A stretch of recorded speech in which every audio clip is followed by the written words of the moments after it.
Hello students, कैसे हैं आप लोग। उम्मीद करता हूं कि आप लोग बहुत ही अच्छे होंगे। तो चलिए आज हम लोग स्टार्ट करते हैं ह्यूमन रिप्रोडक्शन का सेकंड लेक्चर। बेसिकली इस लेक्चर में हम लोग बात करेंगे फीमेल रिप्रोडक्टिव ऑर्गन्स के बारे में। यदि इसके पहले वाला लेक्चर आप लोग नहीं देखे हैं तो प्लीज़ इसके पहले वाला जो लेक्चर है उसको देख ले, तभी लेक्चर जो है आपको समझ में आएगा। ठीक है, पहले लेक्चर में हमने बात किया था मेल रिप्रोडक्टिव ऑर्गन्स यानी कि नर जनन तंत्र के बारे में। इस लेक्चर में हम लोग बात करेंगे मादा जनन तंत्र के बारे में। तो वीडियो में लास्ट तक बने रहिए। तो हम लोग स्टार्ट करते हैं इस टॉपिक को, जो कि बहुत ही मोस्ट और बहुत ही इंटरेस्टिंग टॉपिक है। तो चलिए देखते हैं। तो देखते हैं, ये आपके सामने एक इमेज तो हो रहा है जो कि क्या होता है, मादा जनन तंत्र होता है। क्या होता है, मादा जनन तंत्र का ये इमेज है। ठीक है, अब समझते हैं कि इस मादा जनन तंत्र में क्या क्या चीजें होती हैं। तो देखो भैया, इस मादा जनन तंत्र में एक आपको ऐसी लंबी सी एक ऐसे नलिका दिख रही है जिसको हम लोग क्या बोलते हैं, फैलोपियन नलिका बोलते हैं। क्या बोलते हैं, फैलोपियन नलिका बोलते हैं, या इसको डिंब वाहिनी नलिका भी बोलते हैं। क्या बोलते हैं, डिंब वाहिनी नलिका बोलते हैं। बात समझ में आ रहा है। देखिए वीडियो में एकदम लास्ट तक बने रहिए और अपने जितने भी फ्रेंड्स हैं सबको शेयर करते रहिए, क्योंकि ये आपके बोर्ड्स एग्जाम्स के लिए बहुत अच्छी प्रिपरेशन है। ठीक है, और पूरा का पूरा एनसीईआरटी बेस है, तो ज़्यादा से ज़्यादा इस वीडियो में जुड़े। ठीक है, तो चलिए जानते हैं आगे। आगे यहाँ पे आप देखेंगे एक ऐसा झालर की तरह एक संरचना है जिसको हम लोग बोलते हैं कीफ। इसको इंग्लिश में बोला जाता है फिम्बरी। क्या बोला जाता है भैया, फिम्बरी बोला जाता है। ठीक है, क्या बोला जाता है, फिम्बरी बोला जाता है।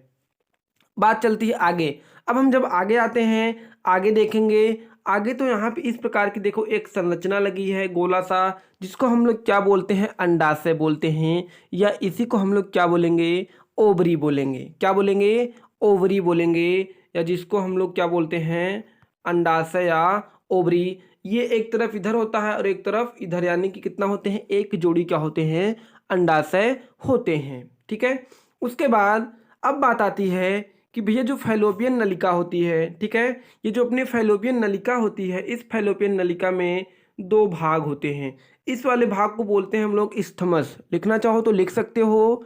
इस वाले भाग को हम लोग क्या बोलेंगे, इस्थमस बोलेंगे।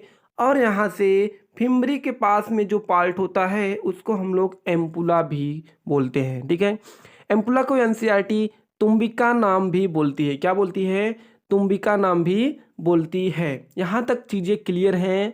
यदि यहाँ तक चीज़ें क्लियर हैं तो चलिए बच्चों हम आगे की तरफ बढ़ते हैं और आगे इसका कुछ डायग्राम देखते हैं। ठीक है, तो देखिए बच्चों, ये आपको कुछ इस प्रकार की एक संरचना दिख रहा होगा जिसको हम लोग क्या बोलते हैं, गर्भाशय बोलते हैं। क्या बोलते हैं, गर्भाशय, या इसी को हम लोग क्या बोलते हैं, इंग्लिश में यूटेरस बोलेंगे। क्या बोलेंगे, यूटेरस बोलेंगे। ठीक है, तो भैया यूटेरस क्या होता है। यदि कुछ बच्चे को गर्भाशय या यूटेरस ना समझ में आ रहा है तो यूटेरस यानी कि गर्भाशय का एक नाम और होता है जिसको हम लोग क्या बोलते हैं, बच्चेदानी के नाम से जानते हैं। क्या, बच्चेदानी। यानी कि इस वाले पोजीशन में, इस वाले पोजीशन में क्या होता है, बच्चे का यानी कि जो भ्रूण होता है उसका निर्माण होता है। जो भ्रूण होता है वह डेवलप करता है कहाँ पे भैया, तो गर्भाशय में करता है। कहाँ पे, गर्भाशय में। ठीक है, तो डायरेक्टली हम लोग जानते हैं कि मादा जनन तंत्र क्या है। थोड़ा सा उसका डिफिनीशन वगैरह देख लेते हैं, उसके बाद हम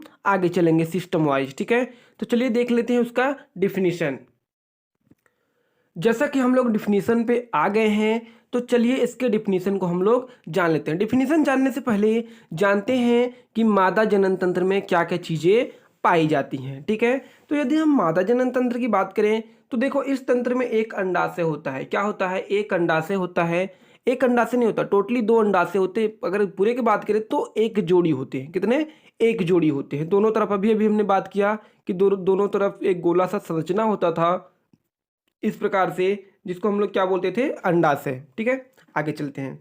आगे देखते हैं कि इसमें एक क्या होता है, गर्भाशय होता है। क्या होता है, गर्भाशय होता है। उसके साथ साथ एक क्या होता है, अंडवाहिनी होती है। क्या होती है, अंडवाहिनी, जिसको हम लोग क्या बोलते हैं, फैलोपियन ट्यूब बोलते हैं। उसके बाद इसमें एक चीज़ और होता है जिसको हम लोग बोलते हैं योनि या वेजाइना बोलते हैं। क्या बोलते हैं, योनि या वेजाइना बोलते हैं। तो यहाँ तक बच्चों आपको क्लियर हो रहा होगा, मुझे पूरा विश्वास है कि यहाँ तक आपको क्लियर हो रहा होगा। इसके साथ साथ बच्चों इसमें क्या होते हैं, कुछ बाह्य जननांग भी होते हैं। क्या होते हैं, बाह्य जननांग होते हैं, आउटर जेनाइटल जिसको हम लोग बोलते हैं। क्या बोलते हैं, आउटर जेनाइटल बोलते हैं, ठीक है। और अपने एनसीईआरटी में एक लाइन, एक वर्ड दिया था, और उस वर्ड में क्या है कि भैया जो अपना ये जो मादा जनन तंत्र होता है यह कहाँ पे होता है, यह स्त्रियों के जो पेल्विस रीजन होता है यानी कि श्रोणि भाग जिसको हम लोग बोलते हैं, ये वहाँ पे स्थित होते हैं। कहाँ पे स्थित होते हैं, वहाँ पे स्थित होते हैं। तो चलिए हम लोग एनसीईआरटी के डायग्राम पे समझते हैं, चलते हैं और वहाँ पे मादा जनन तंत्र का पूरा नामनक्लेचर हम लोग कर लेते हैं। चलिए एनसीईआरटी के डायग्राम पे हम लोग पहुँचते हैं। तो जैसा कि आप लोग देख रहे होंगे, ये रहा अपना एनसीईआरटी का डायग्राम, ठीक है। अब इस एनसीईआरटी में उन्होंने बताया क्या कि देखो यहाँ पे क्या है, ये गोला सा एक संरचना है जिसको हम लोग क्या बोल रहे हैं, अंडाशय बोल रहे हैं, ठीक है। ये जो अंडाशय होता है देखिए यहाँ पे दोनों तरफ होता है। कहाँ पे होता है, दोनों तरफ ये अंडाशय होते हैं, ठीक है। जिसको हम लोग अंडाशय का एक नाम और होता है जिसको हम लोग क्या बोल सकते हैं, डिंब ग्रंथि बोल सकते हैं। क्या बोलते हैं, डिंब ग्रंथि बोलते हैं। तो चलिए अब थोड़ा सा अंडाशय के आगे देखते हैं, अगला पार्ट देखते हैं कि भैया इसका जो अगला पार्ट होता है, ये देखो इसको हम लोग बोले थे कि इसको हम लोग क्या बोलेंगे, फाइलोपियन नलिका बोलेंगे। क्या बोलेंगे, फाइलोपियन नलिका बोलेंगे, ठीक है। यहाँ तक चीज़ें क्लियर हो रही होंगी आप लोग को। हाँ, यदि यहाँ तक चीज़ें क्लियर हो रही हैं तो बहुत अच्छी बात है। तो थोड़ा सा हम लोग आगे चलते हैं, उस समझने की कोशिश कर लेते हैं, ठीक है। देखो तो जब हम फाइलोपियन नलिका की बात करेंगे तो फाइलोपियन नलिका जो होती है इसमें 3 भाग होते हैं। कितने भाग होते हैं, 3 भाग होते हैं। देखिए सबसे पहला भाग कौन सा, सबसे पहला भाग होता है कीप, जिसको हम लोग क्या बोलते थे, फिम्बरी बोलते हैं। क्या बोलते हैं, फिम्बरी। ये जो फिम्बरी होता है इसका वर्क क्या होता है कि यहाँ पे अंडाशय से जो एग रिलीज होता है उसको ये कैच कर लेता है। अंगुली की तरह एक संरचना होता है, ये देखिए अंगुली की तरह एक संरचना है जो कि क्या करता है, इस अंडाशय से जो एग निकलता है उसको कैच कर लेता है और कैच करके लेके जाता कहाँ पे है, एम्पुला में लेके जाता है। तो कभी कभी एक क्वेश्चन पूछा जाता है कि भैया निषेचन कहाँ पे संपन्न होता है, तो याद रखना निषेचन कहाँ पे होता है, तो एम्पुला में होता है यानी कि तुम्बिका में। क्या, हाँ, एम्पुला यानी कि तुम्बिका में होता है, ठीक है। अब इस एम्पुला के आगे देखेंगे तो एक और पार्ट होता है जिसको हम लोग बोलते हैं इस्थमस। क्या बोलते हैं, इस्थमस, ठीक है। यानी कि अपनी जो फैलोपियन नलिका है पूरे को हम लोग क्या बोल रहे हैं, फैलोपियन नलिका बोल रहे हैं। क्या बोल रहे हैं, फैलोपियन नलिका बोल रहे हैं। और इस फैलोपियन नलिका में हमने देखा कि भैया 2 चीज़ें, एक कीप है और एक एम्पुला यानी कि तुम्बिका है और एक क्या है, इस्थमस है। 3 चीज़ें जुड़ी हुई हैं, ठीक है। अभी हमने यहाँ तक देख लिया। अब बात आती है गर्भाशय की। किसकी, गर्भाशय की। देखो एनसीईआरटी में ये जो अपना स्पेस होता है ये, इसको हम लोग क्या बोलते हैं, गर्भाशय बोलते हैं। क्या बोल रहे हैं, गर्भाशय बोलते हैं, ठीक है। इसी गर्भाशय को इंग्लिश में बोलते हैं यूटेरस। क्या बोलते हैं, यूटेरस बोलते हैं। और इस गर्भाशय के नीचे ये जो हिस्सा दिख रहा है इसी को हम लोग क्या बोलते हैं, ग्रीवानाल बोलेंगे। क्या बोलेंगे, ग्रीवानाल। और उसके नीचे जस्ट ये होता है वेजाइना यानी कि योनि। क्या, वेजाइना यानी कि योनि। अब एक चीज इसमें देखते हैं कि भाई जो अपना गर्भाशय होता है, क्या होता है, गर्भाशय यानी कि यूटेरस। यूटेरस को देखेंगे तो उसमें 3 आवरण होता है। कितना आवरण होता है भैया, 3 आवरण होता है। पहले वाले को बोलते हैं परिगर्भाशय। क्या बोलते हैं, परिगर्भाशय, जो सबसे बाहरी तरफ होता है। क्या, जो सबसे बाहरी तरफ होता है। यदि बच्चों आप लोग इसका इंग्लिश भी जानना चाहते हो तो इसको इंग्लिश में क्या बोलते हैं, पेरीमेट्रियम। स्पेलिंग बार मैच करा देते हैं, PERIMETRIUM। क्या बोलेंगे, पेरीमेट्रियम, ठीक है। यदि यहाँ तक चीज़ें क्लियर हैं तो आगे चलते हैं, आगे देखते हैं। ये होता है यहाँ पे एक गर्भाशय पेशी स्तर जो कि बीच में पाया जाता है। कहाँ पे, बीच वाले इसके लेयर को हम लोग क्या बोलते हैं, गर्भाशय पेशी स्तर, जिसको हम लोग एक नाम देते हैं मायोमेट्रियम। क्या नाम देंगे, मायोमेट्रियम। यदि तुम लोग लिखना चाहो तो भैया लिख सकते हो, क्या, मायोमेट्रियम। एक बार स्पेलिंग मिला लीजिएगा मायोमेट्रियम का, ठीक है, MYOTRIUM, ठीक है, मायोमेट्रियम। आगे देखते हैं अगला होता है एकदम सबसे आंतरिक लेयर जो होता है उसको बोलते हैं गर्भाशय अंतःस्तर, या जिसको हम लोग बोलते हैं एंडोमेट्रियम। क्या बोलेंगे? एंडोमेट्रियम, या जिसको हम लोग बोलेंगे गर्भाशय अंतःस्तर। ठीक है, तो यहाँ तक आपको सारा चीज़ें समझ में आ गया होगा, यानी कि पूरे को हम लोग अंडवाहिनी नलिका यानी कि फेलोपियन नलिका बोलेंगे। यानी कि टोटल इस डायग्राम में जितनी भी चीज़ें थी आप लोग को सारी चीज़ें समझ में आ गई होंगी। तो चलते हैं आगे। तो अब हम इसके एक एक पार्ट के बारे में जानेंगे। तो सबसे पहले पार्ट के बारे में जानते हैं अंडाशय यानी कि ओवरी क्या होता है। ठीक है, ये इसके हम लोग बात कर लेते हैं। जो आपको एक संरचना दिख रहा है इसी को हम लोग क्या बोलते हैं? ओवरी। यदि हम इसकी बात करें तो क्या होता है कि देखो, यह माता का प्राथमिक लैंगिक अंग है। क्या है? यह माता का प्राइमरी सेक्स ऑर्गन होता है। चलते हैं आगे, अब देखने की कोशिश करते हैं। तो भैया प्रत्येक अंडाशय 3 सेंटीमीटर लंबा, 2 सेंटीमीटर चौड़ा और 1 सेंटीमीटर मोटा होता है। ठीक है, प्रत्येक अंडाशय क्या होता है? 3 सेंटीमीटर चौड़ा होगा, 3 सेंटीमीटर लंबा होगा, 2 सेंटीमीटर चौड़ा होगा और 1 सेंटीमीटर क्या होगा? मोटा होता है। ठीक है, और दोनों अंडाशय जो होते हैं यानी कि ये जो गोलाकार संरचना यानी ओवरी दिख रही है, ये क्या होते हैं? पाए कहाँ जाते हैं? तो भैया दोनों अंडाशय उदर गुहा में पृष्ठ रज्जु यानी कि जो अपनी स्पाइनल कॉर्ड होती है, स्पाइनल कॉर्ड यानी कि जिसको हम लोग रीढ़ की हड्डी बोलते हैं। ठीक है, तो स्पाइनल कॉर्ड के दोनों ओर पेल्विस रीजन में स्थित होता है। कहाँ होता है भैया? पेल्विस रीजन में स्थित होता है। तो चलिए थोड़ा सा हम लोग आगे चलते हैं और समझने की कोशिश करते हैं अंडाशय के बारे में। ठीक है, तो अंडाशय की अगली चीज़ें अपनी आती है कि भैया अंडाशय स्नायु यानी कि लिगामेंट द्वारा गर्भाशय से जुड़े रहते हैं। किससे? लिगामेंट द्वारा। यदि मैं बात करूं कौन लिगामेंट होता है भैया, तो देखिए ये रहा लिगामेंट। किसको बोलते हैं? कि जो अंडाशय होता है, ठीक है, वह गर्भाशय से, यानी कि ये रहा अपना गर्भाशय, तो इसको हम लोग क्या बोलेंगे? लिगामेंट बोलेंगे। क्या बोलेंगे? लिगामेंट बोलेंगे। बात समझ में यहाँ तक आ रही है? अंडाशय मिसोवेरियम द्वारा श्रोणि भाग की दीवार से टिका रहता है। ठीक है, यदि हम बात करें तो जो अपना अंडाशय होता है तो मिसोवेरियम द्वारा जो उसका श्रोणि भाग होता है ना, पेल्विस रीजन होता है, वहाँ पे क्या रहता है? जुड़ा रहता है। ठीक है, बात करते हैं आगे। तो मिसोवेरियम के लगने के स्थान पर नाभिका या हाइलम होता है। क्या होता है? उस वाले स्थान को हम लोग क्या बोलेंगे? नाभिका बोलेंगे या हाइलम बोल सकते हैं। ठीक है, जहाँ पे क्या होता है? ब्लड वेसल्स तथा नर्व अंडाशय में प्रवेश करती है। जहाँ से ब्लड वेसल्स और नर्व जो होते हैं ओवरी में क्या होते हैं? प्रवेश करते हैं। यहाँ तक चीज़ें क्लियर हैं? यदि यहाँ तक चीज़ें क्लियर है तो हम लोग आगे चलते हैं। आगे अंडाशय का हम लोग अगला पॉइंट देखते हैं कि भैया अंडाशय के द्वारा मादा हार्मोन्स एस्ट्रोजन तथा प्रोजेस्टेरॉन तथा अंडाणुओं का निर्माण होता है। क्या होता है? कि जो अंडाशय होता है, अंडाशय के द्वारा पहली बात तो 2 मादा हार्मोन्स निकलते हैं, एस्ट्रोजन और प्रोजेस्टेरॉन, तथा अंडाणुओं का निर्माण होता है। हमको पता है भैया कि अंडाशय से क्या बनता है? अंडाणु यानी कि एग का निर्माण होता है। ठीक है, अगला चीज देखते हैं कि भैया जो अंडाशय होता है 3 परतों से घिरा रहता है। कितने परतों से? 3 लेयर होती हैं इसमें। पहला लेयर जो होता है वो सबसे बाहरी तरफ होता है। क्या होता है? सबसे बाहरी तरफ होता है, जिसको हम लोग क्या बोलते हैं? पेरिटोनियम बोलते हैं। क्या बोलते हैं? पेरिटोनियम बोलते हैं। यहाँ तक चीज़ें क्लियर है बच्चों?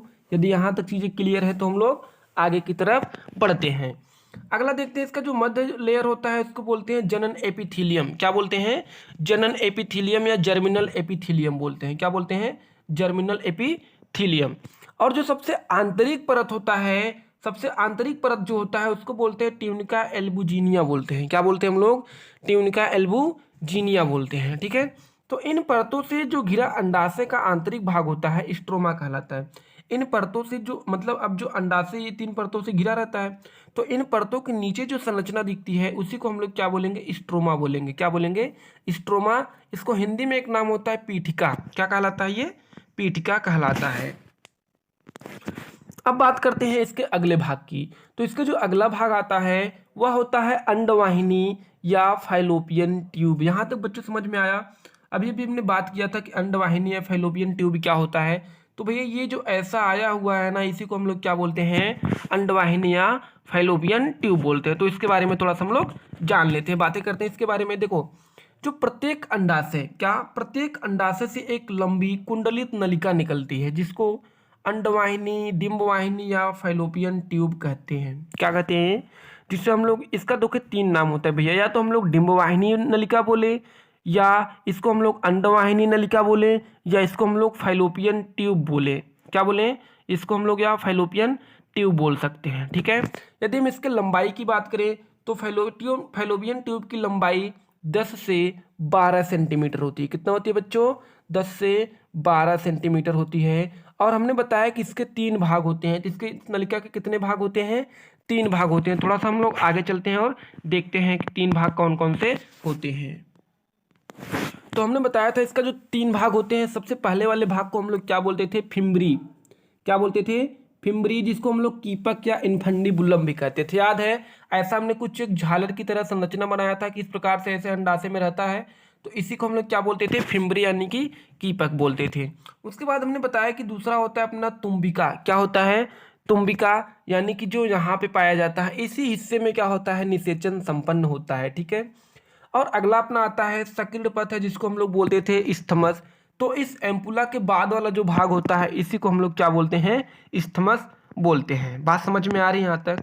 यदि यहाँ तक बात समझ में आ रही है तो सबसे पहले वाले हम भाग की बात कर लेते हैं।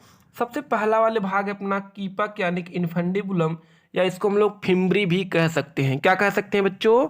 फिम्बरी कह सकते हैं। देखो, कीपक भाग अंडाशय को घेरे रखता है। क्या करता है? कीपक भाग अंडाशय को घेरे रखता है और इस पर अंगुली नुमा उभार होते हैं। क्या होते हैं बच्चों? इस पर अंगुली नुमा उभार होते हैं, जिनको झालर या फिम्बरी कहते हैं। देखो, क्या बोलते हैं? झालर या फिम्बरी कहते हैं। बात चलती है आगे। इसका काम क्या होता है देख लेते हैं भैया। तो अंडोत्सर्ग के दौरान निकलने वाला अंडाणु फिम्बरी के द्वारा ही ग्रहण किया जाता है। हमने बताया था कि जैसे ही अंडाशय से एग निकलेगा, अंडाणु निकलेंगे, वैसे ये फिम्बरी अंगुली की तरह तो होता है, वैसे ही क्या करता है? इसको कैच कर लेता है ना, हमने बताया था। तो अब बात करते हैं, अगला भाग देखते हैं। तो अगला भाग इसका आता है तुम्बिका। क्या आता है बच्चों? तुम्बिका आता है, जिसको हम लोग क्या बोलते हैं? एम्पुला। ठीक है। तो भैया देखो, कीपक या इनफंडिबुलम से जुड़ा होता है ये भाग, चौड़ा सा होता है, जिसको हम लोग क्या बोलते हैं? तुम्बिका या एम्पुला कहलाता है। और इसी एम्पुला में क्या कहलाता है? अपना निषेचन होता है। क्या होता है? निषेचन होता है। आगे बात करते हैं। अगला आता है अपना सकीर्ण पथ या इस्थमस। सकीर्ण का मतलब क्या होता है बच्चों? सकरा, यानी कि पतला भाग होता है। तो ये देखो, तुम्बिका या एम्पुला के आगे सकरा भाग इस्थमस या संकीर्ण पथ कहलाता है। ठीक है। एम्पुला तथा इस्थमस के संधि पर ही निषेचन होता है। क्या? एम्पुला तथा इस्थमस के संधि, यानी कि जहाँ पर एम्पुला और इस्थमस जुड़े रहते हैं, उसी पे कहाँ होगा? क्या होगा? निषेचन की प्रक्रिया संपन्न होती है। बात समझ में आ रहा है यहाँ तक? यहाँ तक बातें समझ में आ रहा है। अगली चीजें आती है अपनी गर्भाशय। किसकी बात करेंगे हम लोग? गर्भाशय यानी कि यूटेरस की। तो देखो, जो गर्भाशय होता है या पेल्विस कैविटी के मध्य पेशियों का बना थैलुनुमा गर्भाशय होता है। क्या होता है? थैलुनुमा गर्भाशय होता है। यदि हम इसकी देखो संरचना की बात करें तो बच्चों, आप लोग नाशपाती खाए होंगे, है ना? क्या खाए होंगे? नाशपाती खाए होंगे और देखे भी होंगे। तो जो अगर हम नाशपाती को उल्टा रख दें, क्या रख दें? नाशपाती को उल्टा रख दें, तो उल्टी नाशपाती के आकार की क्या होती है? इसकी संरचना होती है, जिसमें भ्रूण का विकास होता है। किसमें? जिसमें भ्रूण का यानी कि एम्ब्रियो का डेवलपमेंट होता है। यहाँ तक चीज़ें क्लियर हो रही होंगी बच्चों। यदि यहाँ तक चीज़ें क्लियर हैं बच्चों, तो हम लोग आगे चलते हैं और समझने की कोशिश कर लेते हैं। तो बच्चों, जब हम आगे चलते हैं तो इसमें देखते हैं कि इसमें 3 परत होती हैं। कितनी परत होती हैं? 3 परत, यानी कि 3 भित्तियाँ, यानी कि 3 लेयर होती हैं। तो बेटा, हमने बताया था कि जो सबसे बाहरी वाला परत होता है, इसको हम लोग बोलते थे पेरीमेट्रियम या परिगर्भाशय। बोलो, याद है? हाँ सर, याद होगा। ठीक है। अगला बात करते हैं। अगली बात हमने बताया था कि मध्य, क्या? मध्य, जिसको हम लोग पेशी स्तर या मायोमेट्रियम के नाम से भी जानते थे। बात समझ में आ रहा है? सबसे अंदर वाला जो लेयर होता है उसको हम लोग बोलते हैं एंडोमेट्रियम या अंतःस्तर के नाम से हमने बताया था। बोलो, समझ में आ रहा है? यहाँ तक चीज़ें तो हम लोग ने कवर किया था। ठीक है। स्टार्टिंग में हमने बताया था कि भैया गर्भाशय की 3 स्तर होती होंगी। बात समझ में आ रहा है यहाँ तक? आगे चलते हैं। आगे चलते हैं तो देखते हैं कि इसमें 3 भाग कौन कौन से होते हैं। अब मादा के गर्भाशय में 3 भाग कौन कौन से होते हैं? तो देखो, जो ऊपरी भाग होता है हमने बताया था। अभी अभी हम बताते हैं कि भैया देखो, यदि मान लेते हैं ऐसा कुछ संरचना आपने बनाया था, है ना? ऐसा कुछ संरचना मादा जनन तंत्र का होता था, और यहाँ पे ऐसा देखे थे हम लोग ऐसा कुछ, ठीक है। तो जो सबसे ऊपरी वाला भाग होता है, इस वाले भाग को हम लोग क्या बोलते हैं, फंडस बोलते हैं। क्या बोलते हैं, फंडस बोलते हैं। अभी हम दिखाते हैं, स्ट्रक्चर आपको समझ में आ जाएगा। और बीच वाले भाग को क्या बोलते हैं, बॉडी काय बोलते हैं। क्या बोलते हैं, बॉडी काय बोलते हैं। और सबसे निचला जो भाग होता है उसको बोलते हैं ग्रीवा। क्या बोलते हैं, सर्वाइक्स या ग्रीवा बोलते हैं। क्या बोलेंगे, सर्वाइक्स या ग्रीवा। बात समझ में आ रहा है।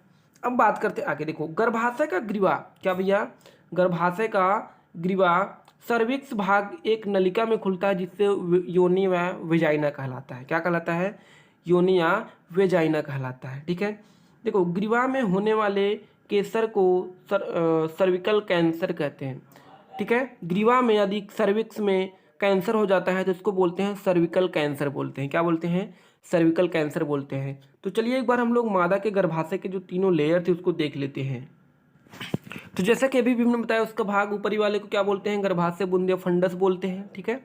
बीच वाले को क्या बोलते हैं, बॉडी काय बोलते हैं। क्या बोलते हैं, बॉडी काय बोलते हैं। और एक क्या होता था, देखो ग्रीवा होता था जिसको हम लोग क्या बोलते थे, सर्विक्स बोलते थे। और उसमें हमने बताया कि 3 आवरण होता है, देखो गर्भाशय अंतस्तर, गर्भाशय पेशीय स्तर और परिगर्भाशय। यहाँ तक चीज़ें क्लियर हो रही होंगी। हाँ सर क्लियर हो रही हैं। तो चलिए आगे देखते हैं। तो हम आगे देखते हैं। तो अगला जो अपना भाग आता है उसको हम लोग क्या बोलते हैं, योनि यानी कि वेजाइना।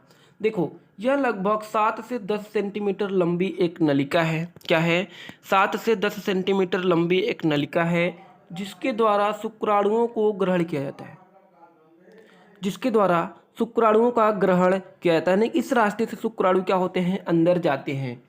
इसलिए इसे मैथुन कक्ष या कॉपुलेशन चैम्बर भी कहते हैं। इसका निचला सिरा शरीर के बाहर खुलता है जो बाह्य जननांग बनाता है। क्या बनाता है, जो बाह्य जननांग बनाता है। यहाँ तक चीज़ें आप लोग को क्लियर हो रही होंगी, ठीक है। तो मुझे उम्मीद है कि आपको मादा जनन तंत्र समझ में आ गया होगा, ठीक है। आपको मादा जनन तंत्र समझ में आ गया होगा। अब थोड़ा सा और आगे चलते हैं और इसमें कुछ बाह्य जननांग के बारे में जानने की कोशिश करते हैं। बाह्य जननांग की बात करते हैं तो यानी कि आउटर सेक्स ऑर्गन्स क्या क्या हो सकता है। देखिए स्त्री के बाह्य जननांग में योनिमुख या वेजाइनल ऑरिफिस या जगन सेल, दीर्घभुगोष्ठ यानी कि मॉन्स प्यूबिस या लेबिया मेजरा 3 आवरण होती है। जो कि यहाँ पे देखेंगे तो यहाँ पे क्या होता है, वेजाइनल ऑफिसियर होता है, यहाँ पे देखेंगे मॉन्स प्यूबिस होता है, ठीक है। उसके साथ साथ यहाँ पे देखेंगे तो इसको क्या बोलते हैं, लघु प्रकोष्ठ या लेबिया मेनेरा बोलते हैं। और इसको बोलते हैं सीटी ओरस बोलेंगे। क्या बोलेंगे, सीटी ओरस बोलते हैं। इतनी चीज़ें क्या होती हैं हमारे बाह्य जननांग यानी कि आउटर सेक्स ऑर्गन्स में सम्मिलित होती। इसमें कुछ सहायक ग्लैंड भी होती हैं। तो थोड़ा सा उस ग्लैंड को भी समझते हैं। देखिए उस ग्लैंड की बात करें तो देखिए ये रही। तो भैया सहायक ग्रंथियाँ यानी एसेसरी ग्लैंड क्या क्या होती हैं। देखिए स्त्री के सहायक ग्रंथियों में स्तन ग्रंथि यानी जिसको हम लोग मेमरी ग्लैंड कहते हैं, और एक होता है बर्थोनिल ग्रंथि। क्या बोलते हैं, बर्थोलिन ग्रंथि। एक होता है स्केनी ग्रंथि, एक होता है पेरिनियल ग्रंथि और एक होता है रेक्टल ग्रंथि, ठीक है। इतनी चीज़ें इसमें होती हैं। तो हम एक एक करके बात कर लेते हैं। सबसे पहले बात करते हैं मेमरी ग्लैंड यानी कि स्तन ग्रंथि की, ठीक है। तो देखेंगे ये श्वेत ग्रंथियों का रूपांतरण होता है यानी कि स्वीट ग्लैंड होता है, ठीक है। ये नर में भी पाई जाती हैं लेकिन उनमें यह अवशेषी अंग के रूप में होती हैं। उसमें यह अवशेषी अंग के रूप में होती हैं। बात करते हैं आगे। प्रत्येक स्तन का ग्रंथिल ऊतक 15 से 20 स्तन पालियों में विभक्त होता है। इनमें कोशिकाओं के गुच्छ होते हैं जिन्हें कुपिका या एल्वियली कहते हैं। यहाँ तक चीज़ें आप लोग को क्लियर हो रही होंगी। तो चलिए अब लोग जानते हैं अगले ग्रंथि की जिसको हम लोग बोलते हैं बर्थोलिन ग्रंथि। क्या बोलते हैं, बर्थोलिन ग्लैंड, ठीक है। देखिए ये जोड़ीदार ग्रंथि होती है। क्या होती है, ये एक जोड़ी ग्रंथि होती है जो योनि के दोनों ओर पाई जाती है। कहाँ पे, जो योनि के दोनों ओर पाई जाती है। कहाँ पाई जाती है भैया, योनि के दोनों ओर पाई जाती हैं। योनि मुख के दोनों ओर खुलती हैं। जो योनि मुख अपना होता है उसके दोनों ओर ये खुलती हैं। बात चलती है आगे। यह मानव में पाए जाने वाली बल्बो यूरेथ्रल ग्रंथि के समान होती है। यानी कि जैसे अपने पास काउपर ग्रंथि हुआ करती थी, काउपर ग्रंथि का एक नाम होता है बल्बो यूरेथ्रल ग्रंथि, एकदम उसी की क्या होती है, समान होती है। इनके द्वारा स्रावित रस स्नेहक का कार्य करती है, लुब्रिकेंट। यानी कि ये जो एक फ्लूइड सिक्रेट करती हैं जो कि क्या करता है, लुब्रिकेंट का कार्य करता है। आगे देखते हैं, आगे एक होता है पेरेनियल ग्रंथि। यह एक जोड़ी ग्रंथियां होती हैं जो बर्थोनिल के पीछे स्थित होती हैं। जो कहाँ स्थित होती हैं, बर्थोलिन के पीछे स्थित होती हैं। इससे स्रावित फेरोमेन, इसके जो स्रावित जो फ्लूइड होता है वह कैसा कार्य करता है, फेरोमेन की तरह कार्य करता है जो उत्तेजना उत्पन्न करती है। क्या करती है, जो उत्तेजना उत्पन्न करती है। ठीक है, तो चलते थोड़ा सा हम लोग आगे आगे देखते हैं। आगे एक ग्रंथि आती है जिसको हम लोग बोलते हैं रेक्टल ग्रंथि। क्या बोलते हैं, ठीक है। यह ग्रंथि मलाशय के दोनों ओर स्थित होता है। कहाँ पे, मलाशय के दोनों ओर स्थित होता है, जिनका स्राव उत्तेजना उत्पन्न करता है। यदि स्रावित होते हैं तो हम लोग से क्या निकलता है, उत्तेजना उत्पन्न होता है। ठीक है बच्चों, तो हमें उम्मीद है कि आप लोग को समझ में आ रही होंगी सारी चीज़ें। ठीक है, और यहाँ पे आप लोग देख रहे होंगे कि एक नंबर दिया हुआ होगा।